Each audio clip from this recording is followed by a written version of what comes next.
विषया विनिवर्तन्ते निहारस्य देहिनः रसवर्जम रसोप्यस्य param दृष्ट्वा निवर्तते. Hello friends, this is the 59th shlok of the second chapter of Bhagavad Gita, and in today's video we will understand this shlok in detail. So let's first go over its meaning. So the shlok says Vishya vinivartante, which means avoid attachment of sense objects. Niraharasya dehina, which means the embodied not consuming them. Rasvarjam rasopyasya, which means blocks desire, the desires water, param drishtva nivartate, which means that supreme, after looking at him, destroys himself.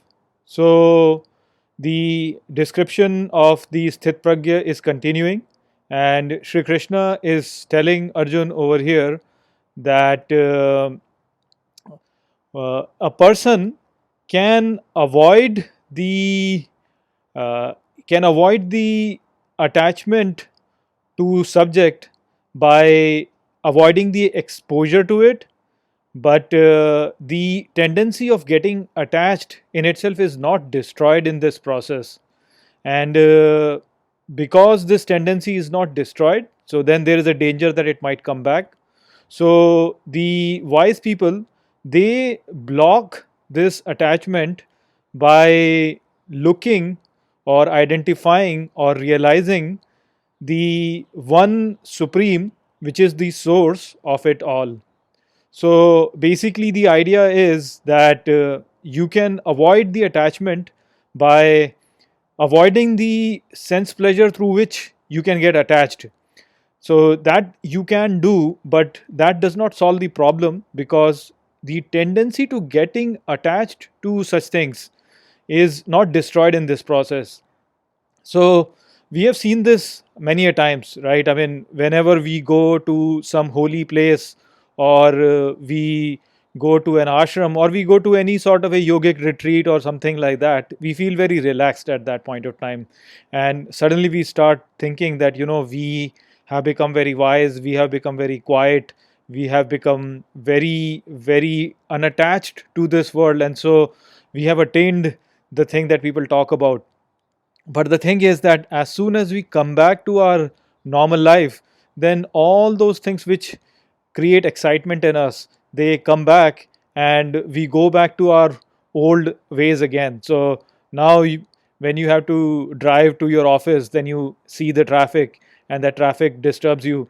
In your office you have to deal with all the office politics with your colleagues, and that frustrates you. And then you have to worry about all the other bills that you have to pay to maintain the normal functioning things in your house. Then you have to also take care of your kids and have to educate them, or have to direct them in the right direction so that they can succeed. You have to take care of your parents and worry about their health. So these kind of things, they all come when we come back to our normal life, and basically we go back to our original thing. So this happens because the place of ashram, or the holy place, when we went there, we were not really getting exposed to all these stimuli, and because we were not really getting exposed to them, we went to our natural state and we were feeling calm and everything. So you can do that. Many people do that. They basically just leave the sansar, and they take retirement, and they go into retreat, and they perform all the other asceticism. But the thing is that that is not the final solution, because the tendency of getting attached is not really destroyed in this process. Only thing that you have done is you have removed the stimuli. The person who can maintain this detachment even when he's exposed to the whole sansar in its full fury, that is the person who is actually sthit pragya, who has really realized the truth in itself. So this kind of a person is what our aim should be to become, and this can only be attained when a person realizes that the stimuli that he is receiving from this sansar, they come and they go. The changing environment as such will keep changing like this till eternity. So there is no point really worrying too much about all these things, because they will come and they will go.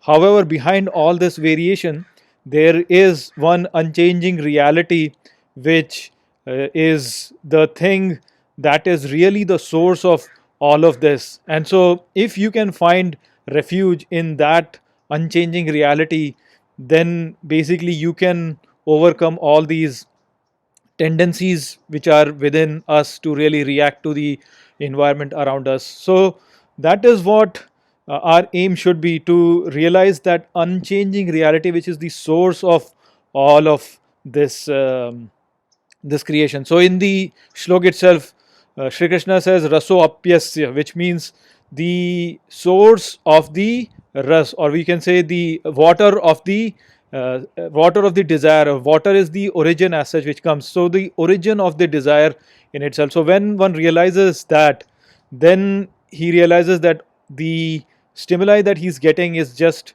a variation in that thing. And so this variation, it comes and it goes, and you just have to bear it with the steadfastness. And once you bear them with steadfastness, you will see that it will soon disappear. And so they do not really get too much affected by all these things. So that is what has been explained in this shlok. This message is going to get continued to the next shlok also, and that we'll discuss tomorrow. So I hope I have explained this shlok well to you. With that, I'll close this video. I'll see you on the next video. Take care.